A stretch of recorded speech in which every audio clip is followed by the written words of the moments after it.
Welcome back to Drive Time with Steven. I want to thank everybody who likes these videos. I know they're low quality. I'm driving around in my car. It's the new thing. Everybody does it.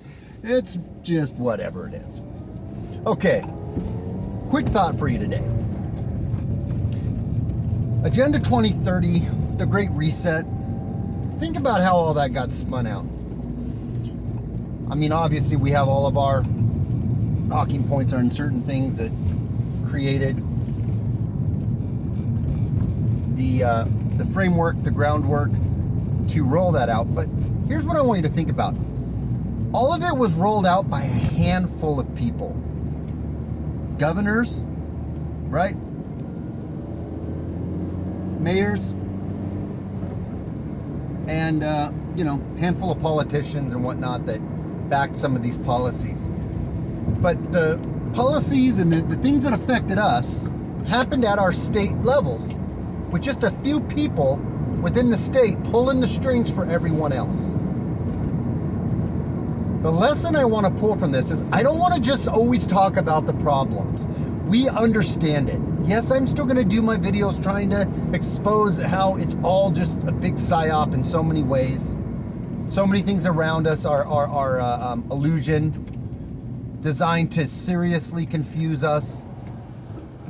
But my biggest point now, or something I also want to focus on, not my biggest point, some of the other things I want to focus on is what are our solutions? Okay? Because what does it matter to point out all the problems all the time if we can't start talking about some of the solutions and ways to get around it? And one of the things I want you to think about right now is, better back up just a hair, get that logo out of the way. One of the things I want you to think about right now is some of the solutions to what's going on is thinking about how the problem kind of got rolled out. Maybe this thought isn't completely perfectly laid out, and I apologize for that, but a handful of people rolled this out, okay? And it was a handful of people at more of the regionally local level of the state level, right? It wasn't just, we can't just blame it all, put it all on a federal level. We like to do that. We like to think that if we had the right man or woman in charge at a federal level, all of our problems go away. They are essentially puppets. I hope you're starting to realize that. Should we care about what happens at the federal level? To some extent, yes, because there is a trickle down effects of what they roll out at a federal level. But if we want to affect real change, it starts locally. I don't have all the answers on that, but one of the things I think we should think about is learning how to be a little less divisive and a little less partisan. Now, I'm probably going to fall down on this one here, but we need to learn how to affect change at our local community level. If you know someone is vehemently against what you think, if you know someone is thoroughly brainwashed in the partisanshipness of our current political paradigm, of our current political environment,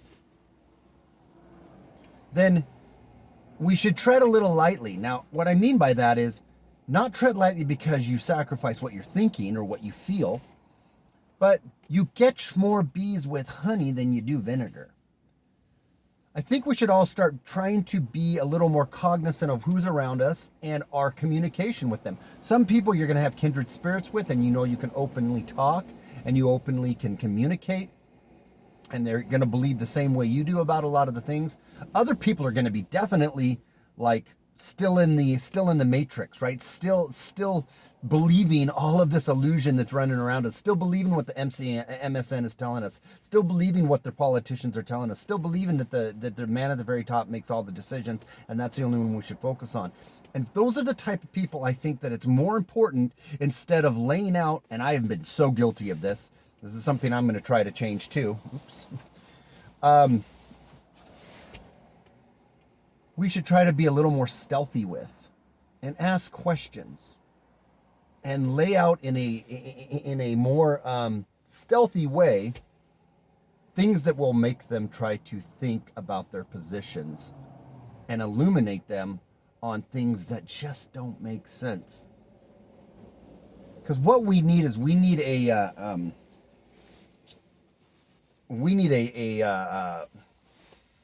united collaboration, if you will, a united collaboration of like-mindedness to start to pull down the matrix around us and the system around us, if it can even be done. But the local level is where it all needs to start, and we need to start thinking of ways that we can implement change at our local levels, at our community levels.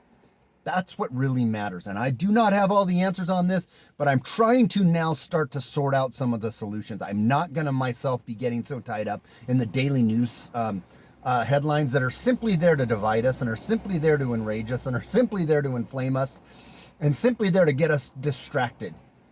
And I think ultimately we need to know what's going on. I think it's still worthwhile to touch on some of those things, but not to get fully wrapped up in them, because it is a psyop. Our mainstream news, our mainstream narratives are telling us it's all there to keep us divided, to keep us separated, and to keep us confused. And the way we start getting out of that is by looking at a larger picture of what's really going on and not viewing the person that is across the aisle from us, what we think politically, as the enemy, but as the ally. Robinhood and some of these other things that have happened recently with GameStop and whatnot, that has kind of revealed that, hey, guess what? Ultimately, we're on the same side, Mr. and Mrs. Grunt Worker down here in the middle class, lower level of the pyramid. We're on the same side. And those at the top are the ones that are the enemies, and they pull the strings and want to keep us divided. We need to bridge that gap as much as possible. Some of it is not possible because you got some so far out there, it's just like, you're never going to. But start thinking about things like that. That was the point of this. Don't have all the answers, but I think that's where we need to start thinking about focusing. That's just my 2 thoughts on this. I hope it makes sense. And let's try to explore this a little more. And yeah, that's about it. I am still working on my, I'm going to redo my whole Wagging the Moon doggy type stuff. I rewatched a couple of the first episodes. They were just right when I started. I'm going to start from episode 1, redo it in a whole different way. I really hope you guys tune in on that. I really also hope that you guys will take the time to go to sjgperspective.com and give me your email address. Stay in contact with me there. And then some of the people on my poll that said they just don't want to download DLive, that's fine, but that's the streaming place of, for now at least, where we're all kind of headed, because YouTube has got it out for us. Luckily, I got my strike removed. I had a strike given to me on Monday when I woke up, on the video I did on Sunday, and they miscategorized it and told me that I had violated child policies. I got that, I appealed it, I got it reversed. But the writing's on the wall there, right? YouTube is not, they're out for everyone, just as all the big tech ones are. So at any rate, subscribe to me at SJG Perspective. Until next time, I will talk to you guys soon. I hope you guys have a wonderful day. Start thinking on the local level. Start thinking about being stealthy when we're talking to people that don't necessarily, we know, don't agree with us. Let's try to figure out ways to get into their armor and connect with them as an ally, opposed to just wanting to point out that they're stupid, you're a lip nerd, or whatever. And I've been very guilty of that, and I'm going to try to stop doing that, because we need allies in this war against free speech and this war against us as individuals and the citizens, because there is definitely one on us right now. All right, guys, until next time, it's SAG Perspective. Have a great day. We'll talk to you later. Bye.